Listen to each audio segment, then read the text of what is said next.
Hello students, a warm welcome to Obsession. Today we will discuss about current affair of February week 4. आज हम लोग बात करेंगे February week 4 के important current affairs. थोड़े से ही करंट अफेयर है, आप सभी को पता है फरवरी का वीक 4 बहुत ही छोटा सा रहा है. बहुत सारे मैंने फरवरी के करंट अफेयर्स आप लोगों के वीक 1, 2 एंड 3 में कवर कर दिए हैं. थोड़े से जो पेंडिंग करंट अफेयर्स हैं उसको इस वीक में खत्म करके आगे मार्च वीक 1 को स्टार्ट करेंगे. ओके, चलिएगा, ध्यान से समझना. आज का हमारा पहला इंपॉर्टेंट न्यूज क्या आता है देखिएगा. The first important news is BrahMos. BrahMos supersonic missiles. जो ब्रह्मोस सुपरसोनिक मिसाइल है उसके लिए अभी हाल ही में हमारे देश की कैबिनेट कमेटी ऑफ सिक्योरिटी ने एक प्रोक्योरमेंट के लिए अप्रूवल मिला है. 200 BrahMos supersonic missile India procure करेगा. आप सभी को पता है, पहली बात तो ये बता दूं, ये ब्रह्मोस है क्या. सभी को ये पता है कि ब्रह्मोस एक सुपरसोनिक मिसाइल है, एक मिसाइल है, ठीक है. और ये ब्रह्मोस जो है वो दो देश मिलकर इसको बनाते हैं.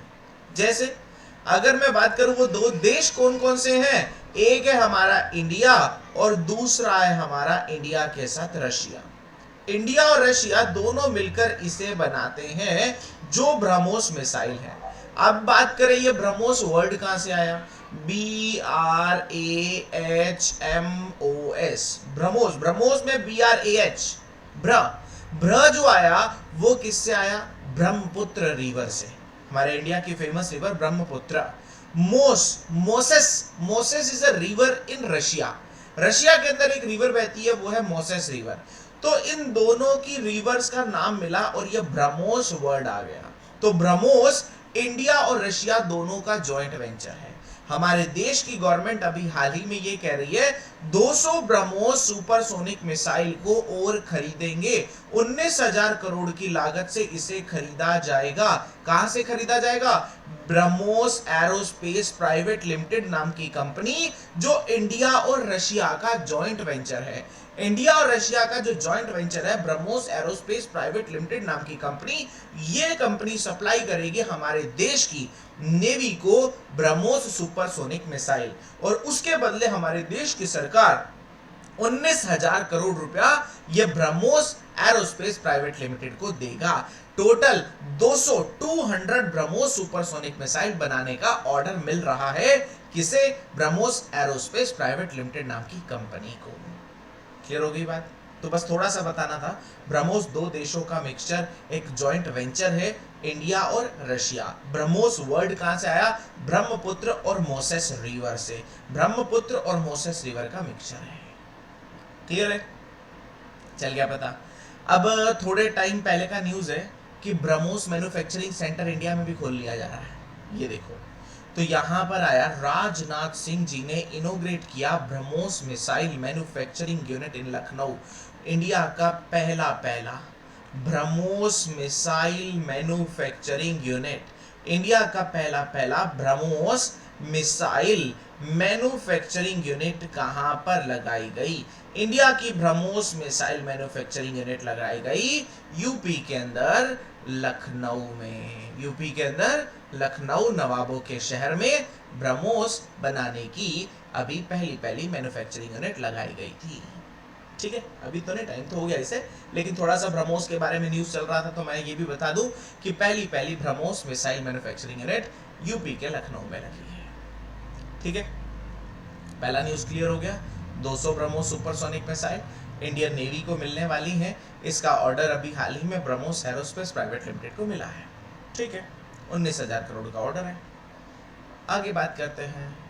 सेकंड न्यूज क्या आता है हमारा, सेकंड न्यूज आता है एक्सरसाइज दोस्ती 16, जिसके अंदर अभी हाल ही में किस किस ने पार्टिसिपेट किया, मालदीव्स ने, इंडिया ने, श्रीलंका ने और एज अ ऑब्जर्वर बांग्लादेश ने भी पार्टिसिपेट किया इस दोस्ती एक्सरसाइज में. ये दोस्ती एक्सरसाइज हुई कहां पर, मालदीव्स के अंदर. अब ये मल्टीलेटरल एक्सरसाइज है. देखो, अभी तक जो मैं आप लोगों को पढ़ाता था, जैसे जापान के साथ एक्सरसाइजेस मैंने आप लोगों को पढ़ाई थी, वैसे ही जो एक्सरसाइज की बात करें तो वो 2-3 टाइप की होती हैं. वो कैसे, एक होती है बायलेटरल एक्सरसाइज जिसमें दो ही देश आते हैं.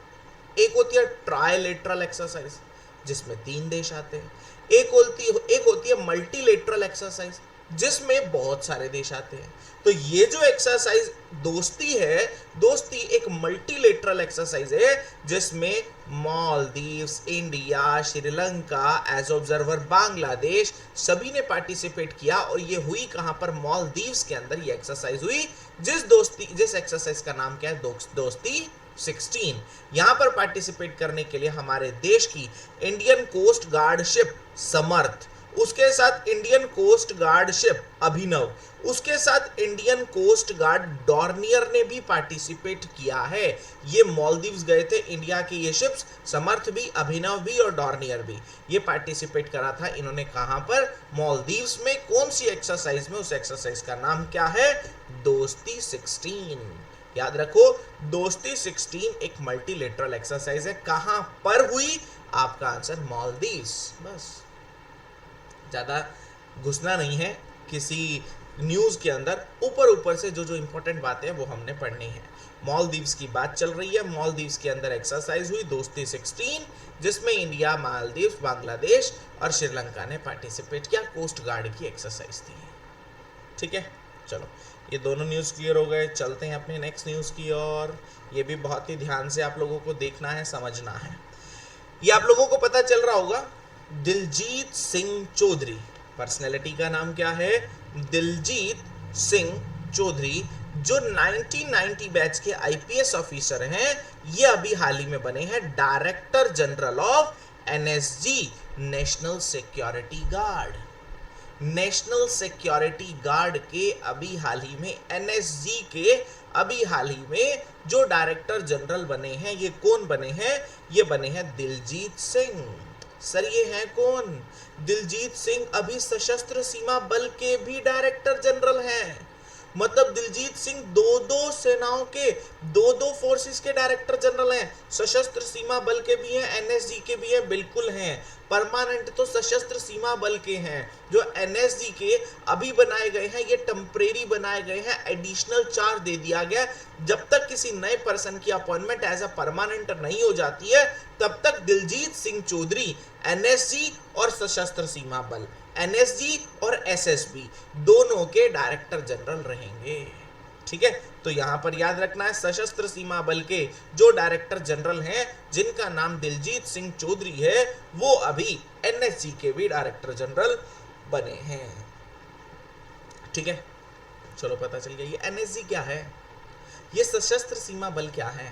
देखो, ये सारी इंडिया के अंदर सेंट्रल आर्म्ड पुलिस फोर्सेस हैं। सेंट्रल आर्म्ड पुलिस फोर्सेस जो हमारे देश की होम मिनिस्ट्री का पार्ट होती हैं। ये सेंट्रल आर्म्ड पुलिस फोर्सेस है ना, ये होम मिनिस्ट्री में आती हैं। ठीक हो गई बात? ये होम मिनिस्ट्री का पार्ट है सेंट्रल आर्म्ड पुलिस फोर्सेस। वैसे तो आप लोगों को बाकी इंडियन नेवी, आर्मी, एयरफोर्स वो सारी प्रेसिडेंट के अंडर आती हैं, सभी को पता होगा, प्रेसिडेंट के अंडर आती है। लेकिन ये जो सेंट्रल आर्म्ड पुलिस फोर्सेस है, ये होम मिनिस्ट्री का पार्ट है। इसके अंदर टोटल कौन कौन सी आती हैं? आसाम राइफल्स आ जाती है, बॉर्डर सिक्योरिटी फोर्स आ जाती है, सेंट्रल इंडस्ट्रियल सिक्योरिटी फोर्स आ जाती है, सेंट्रल रिजर्व पुलिस फोर्स आ जाती है, इंडो तिब्बतियन बॉर्डर पुलिस आ जाती है, नेशनल सिक्योरिटी गार्ड और सशस्त्र सीमा बल।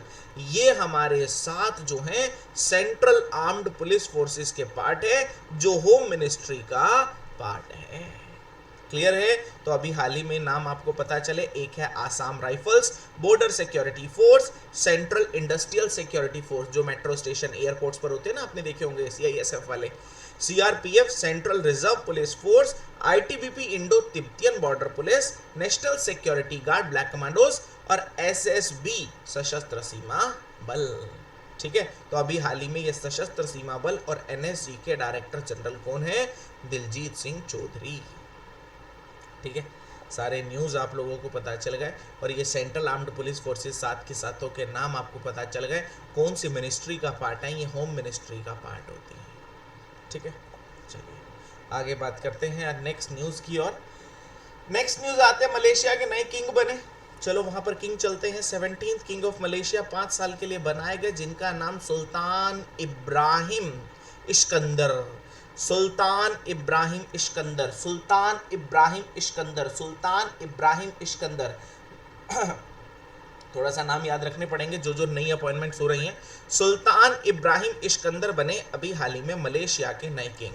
अब मलेशिया के नए किंग बने। रिसेंट में कोई प्रेसिडेंट प्राइम मिनिस्टर बने थे, उनको रिवाइज कर लेते हैं। सर ये आपने लास्ट पढ़ाया था रिपब्लिक ऑफ कोंगो के कौन बने हैं? फिलिक्स। रिपब्लिक ऑफ कोंगो के जो प्रेसिडेंट बने हैं वो कौन बने हैं? फिलिक्स। उसके साथ साथ फिनलैंड के भी बताया था आपने, अलेक्जेंडर बने हैं, फिनलैंड के अलेक्जेंडर। उसके साथ इंडोनेशिया भी पढ़ाया था लास्ट क्लास में, इंडोनेशिया के जो डिफेंस मिनिस्टर हुआ करते थे वही प्रेसिडेंट बन गए, उनका नाम क्या है? प्राबोवो। प्राबोवो इंडोनेशिया के नए प्रेसिडेंट बने हैं। तो ये 4 न्यूज़ हो गए, 1 2 3 4, चारों के चारों कोई अच्छी प्रेसिडेंट की पोस्ट पर, हाईएस्ट पोस्ट पर पहुंचे हैं। मलेशिया के किंग बने हैं सुल्तान इब्राहिम इस्कंदर, उसके साथ रिपब्लिक ऑफ कोंगो के फिलिक्स, उसके साथ फिनलैंड के अलेक्जेंडर, और उसके साथ इंडोनेशिया के प्राबोवो। इंडोनेशिया के प्राबोवो ये अभी हाल ही में किंग बने, ये अभी हाल ही में प्रेसिडेंट बने हैं। क्लियर है? देखो एक एक चीज को बार बार रिवाइज करवा रहा हूँ। इसमें से एक न्यूज़ नया था और बाकी 3 पुराने थे, ताकि नए भी पढ़ते चलो और पुराने रिवाइज करते चलो। जब एग्जाम में ऑप्शन देखोगे तो उम्मीद है कि ऑप्शन देखकर बहुत सारी चीज़ें आप लोगों के माइंड में स्ट्राइक कर जाएं। ठीक है, तो अच्छे तरीके से देखना है। आगे चलते हैं अगले न्यूज़ की ओर, और हमारा अगला न्यूज़ क्या आता है? अगला न्यूज़ आता है हमारा, ये प्राइम मिनिस्टर नरेंद्र मोदी जी ने इनोग्रेट किया 2 institute of the ministry of AYUSH which will further promote holistic health care scenario in the country. Okay, Modi ji ने 2 नए इंस्टीट्यूट जो मिनिस्ट्री ऑफ आयुष का पार्ट है, 2 नए इंस्टीट्यूट का इनोग्रेशन किया है। इंपॉर्टेंट बन जाता है, मोदी जी ने 2 नए इंस्टीट्यूट्स का इनोग्रेशन किया है। कौन से इंस्टीट्यूट? एक है central research institute of yoga and naturopathy, ये हरियाणा के झज्जर में बना है। Central research institute of yoga and naturopathy, central research institute of yoga and naturopathy, ये हरियाणा के झज्जर में बनाया गया है। उसके साथ सेंट्रल नहीं है, national institute of naturopathy, national institute for naturopathy, जिसका नाम निसर्ग ग्राम है, ये कहां पर बना है? पुणे महाराष्ट्र में। ये दोनों का उद्घाटन नरेंद्र मोदी जी ने वीडियो कॉन्फ्रेंसिंग के थ्रू किया है। तो नरेंद्र मोदी जी ने नेशनल इंस्टीट्यूट ऑफ नेचुरोपैथी का उद्घाटन पुणे महाराष्ट्र में किया है। Central research institute of yoga and naturopathy का उद्घाटन झज्जर हरियाणा में किया है। इन दोनों इंस्टीट्यूट का उद्घाटन जो मिनिस्ट्री ऑफ आयुष में आते हैं, समझ रहे हो? मिनिस्ट्री ऑफ आयुष, नई मिनिस्ट्री आयुष में आयुर्वेदा, योगा, यूनानी, सिद्धा, होम्योपैथी, याद आ रहा है ना आयुष की फुल फॉर्म? आयुर्वेदा, योगा, यूनानी, सिद्धा, होम्योपैथी, वही आयुष है। वही आयुष मिनिस्टर सर्बानंद सोनोवाल हैं। वही आयुष मिनिस्ट्री के अंदर ये 2 इंस्टीट्यूट्स का इनोग्रेशन नरेंद्र मोदी जी ने किया है, एक का झज्जर हरियाणा में और दूसरे का पुणे महाराष्ट्र में। झज्जर में बना central research institute of yoga and naturopathy, and जो पुणे महाराष्ट्र में बना वो बना national institute of naturopathy. Clear? चले फिर किसके ऊपर? सभी को पता है हम सारे पुराने न्यूज़ के ऊपर चलेंगे। तो पुराने न्यूज़ में आप सभी को पता है योगा डे, यूनानी डे, नेचुरोपैथी डे, सभी को पता है। योगा डे भी पता है, होम्योपैथी डे पता है, हेल्थ डे पता है, यूनानी डे पता है, सिद्धा डे पता है, आयुर्वेदा डे। आयुर्वेदा डे तो हर साल अलग अलग होता है, धनवंतरी जयंती वाले दिन होता है, धनतेरस वाले दिन होता है। इस बार 10 नवंबर का था, जिसकी theme Ayurveda for one health थी। आयुर्वेदा फॉर वन हेल्थ थी, किसका? आयुर्वेदा डे की थीम। ठीक है, उसके साथ साथ नेशनल इंस्टीट्यूट ऑफ आयुर्वेदा कहाँ पर है? नेशनल इंस्टीट्यूट ऑफ आयुर्वेदा जो पढ़ता है वो पढ़ता है जयपुर राजस्थान के अंदर। National institute of Ayurveda Jaipur Rajasthan में है। उसके साथ international Ayush conference, international Ayush conference कहां पर हुई थी? दुबई के अंदर, वर्ल्ड ट्रेड सेंटर, दुबई के वर्ल्ड ट्रेड सेंटर। और अभी हाल ही में IRDAI जो इंश्योरेंस का रेगुलेटरी अथॉरिटी है, उसने आयुष के लिए अभी हाल ही में रूल्स पॉलिसीज इंश्योरेंस पॉलिसी में डालने के बारे में बोला है। इंश्योरेंस पॉलिसी में आयुष से होने वाले जो इलाज है, आयुर्वेदा, योगा, यूनानी, सिद्धा, होम्योपैथी वाले इलाज भी, उसका भी इंश्योरेंस, हेल्थ इंश्योरेंस में कवर किया जाए, इसके बारे में रूल्स और रेगुलेशन डायरेक्शंस अभी हाल ही में जारी किए हैं IRDAI ने। तो ये सारे न्यूज़ किससे रिलेट कर रहे थे? आयुष से। चलो देख लें दोबारा। ये पहला न्यूज़ था हमारा इससे रिलेटेड, मिनिस्ट्री ऑफ आयुष के अंदर 2 इंस्टीट्यूट का इनोग्रेशन मोदी जी ने किया है। एक झज्जर हरियाणा में central research institute of yoga and naturopathy, एक पुणे महाराष्ट्र में national institute of naturopathy. Okay, फिर उसके बाद आयुर्वेदा, योगा, यूनानी, सिद्धा, होम्योपैथी डेज। आयुर्वेदा डे अलग होता है, हर साल धनवंतरी जयंती वाले दिन होता है, धनतेरस वाले दिन होता है। 12 की दिवाली थी तो इस बार 10 तारीख को जो था वो आयुर्वेदा डे था। आयुर्वेदा डे धनवंतरी जयंती वाले दिन होता है, बता दिया है, जिसकी theme Ayurveda for one health रखी गई थी। National institute of Ayurveda Jaipur Rajasthan के अंदर है। International Ayush conference 2024, international Ayush conference 2024 जनवरी में कहाँ पर हुई थी? वो हुई थी दुबई के वर्ल्ड ट्रेड सेंटर में। और जो IRDAI है, insurance regulatory and development authority of India है, इंश्योरेंस का रेगुलेटर जिसे बोला जाता है, उसने अभी हाल ही में आयुष को भी इंश्योरेंस पॉलिसी में कवर करने के बारे में डायरेक्शंस अभी जारी किए हैं। क्लियर है? हाँ भाई, आराम आराम से बता रहा हूँ, स्पीड कभी स्लो कभी तेज हो रही है, बट मैंने आपको पहले ही बताया उसका रीज़न है। इम्पॉर्टेंट वाली चीज़ें स्पीड जो है वो स्लो, जो ऐसे ऊपर से निकालने वाली चीज़ें स्पीड तेज हो जाती है। लेकिन 2-2 3-3 बार रिवाइज करवा रहा हूँ, ध्यान से। आगे चलते हैं। इंडिया का सबसे बड़ा, India's largest battery energy storage system, India का सबसे बड़ा बैटरी एनर्जी स्टोरेज सिस्टम कहाँ पर लगाया गया? छत्तीसगढ़ में। वर्ल्ड बैंक जिसको फंडिंग कर रहा है, कौन फंडिंग कर रहा है? वर्ल्ड बैंक जिसको फंडिंग कर रहा है, वर्ल्ड बैंक के सहयोग से इंडिया का सबसे बड़ा battery energy storage system, battery energy storage system. ज़्यादा डीप में नहीं जाना, बस याद रखना, India's largest battery energy storage system कहाँ पर लगा? छत्तीसगढ़ में। इंडिया का largest battery energy storage system कौन से प्लेस पर लगाया गया है? छत्तीसगढ़ में लगाया गया है। कहाँ पर? छत्तीसगढ़। छत्तीसगढ़ के बारे में एक और बात जानते हैं सर, छत्तीसगढ़ की सरकार ने महतारी वंदन योजना को शुरू किया था, जिसमें 21 साल से ऊपर की जो शादीशुदा महिलाएं हैं उनको 1000 रुपये महीना वहाँ की सरकार देने वाली है, ताकि वो अपना खर्चा, न्यूट्रिशन लेवल इम्प्रूव कर सकें, अपनी हेल्थ इम्प्रूव कर सकें। तो महिलाओं को, ऐसी मैरिड वुमेन जिसके पास छत्तीसगढ़ का डोमोसाइल है, छत्तीसगढ़ की रहने वाली हैं, 21 साल से ऊपर की हैं, उनको 1-1000 रुपये पर मंथ वहाँ की सरकार ने देने के बारे में बोला है। इस योजना के तहत, योजना का नाम है महतारी वंदन योजना, महतारी वंदन योजना। क्लियर है? कहाँ की है? छत्तीसगढ़ की। तो ये दोनों न्यूज़ कहाँ के हो गए? छत्तीसगढ़ के। पहला कौन सा था? इंडिया का सबसे बड़ा battery energy storage system. Battery energy storage system कहाँ पर लगा है? छत्तीसगढ़ में, वर्ल्ड बैंक की हेल्प से। और महतारी वंदन योजना, महतारी वंदन योजना भी छत्तीसगढ़ की है। 1-1000 रुपये हर एक महिला को, 21 साल से ऊपर की महिला को दिए जाएंगे वहाँ की सरकार के द्वारा। कौन सी योजना के अंडर? पता चल गया आप लोगों को, महतारी वंदन योजना। योजना का नाम क्या है? महतारी वंदन योजना। क्लियर है? चलो अगले न्यूज़ पर चलते हैं। ये मैंने आपको पहले पढ़ा रखा है, गीता बत्रा। गीता बत्रा अभी हाल ही में जो इंडिया की इकोनॉमिस्ट हैं वो बनी है director of independent evaluation officer in world bank. World bank global environment facility के अंदर नई डायरेक्टर बनी है, नई डायरेक्टर बनी है इंडिपेंडेंट इवेल्यूएशन ऑफिस में, इंडिपेंडेंट इवेल्यूएशन ऑफिस में, जिनका नाम क्या है? गीता बत्रा।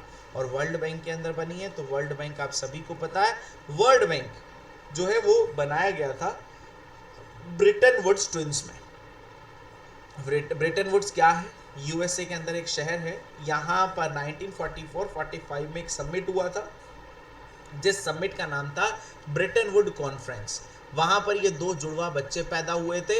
ये 2 जुड़वा बच्चे, 2 ट्विंस, जो कौन के हैं, आईएमएफ और वर्ल्ड बैंक, जिस कारण से आईएमएफ और वर्ल्ड बैंक दोनों को क्या बोलते हैं, Bretton Woods twins. Bretton Woods twins किसको बोला जाता है, आईएमएफ और वर्ल्ड बैंक को। वर्ल्ड बैंक ने छत्तीसगढ़ को भी पैसा दिया, अभी देखा आप लोगों ने, और वर्ल्ड बैंक ने अभी हाल ही में उसके जो ग्लोबल एनवायरनमेंट फैसिलिटी है वहाँ पर इवेल्युएशन जो ऑफिस है उसमें नई डायरेक्टर कौन चुनी गई है, गीता बत्रा। क्या नाम है, गीता बत्रा, पहली वुमेन है यहाँ पर चुनी जाने वाली, जिस कारण से थोड़ा सा इंपॉर्टेंट बनता है। बस चलिएगा अगले न्यूज़ पर चलते हैं। आरबीआई ने मनाया फाइनेंशियल लिटरेसी वीक। क्या मनाया, फाइनेंशियल लिटरेसी वीक। लोगों को जागरूक करने के लिए 26 फरवरी से शुरू होकर 1 मार्च तक चलने वाला है।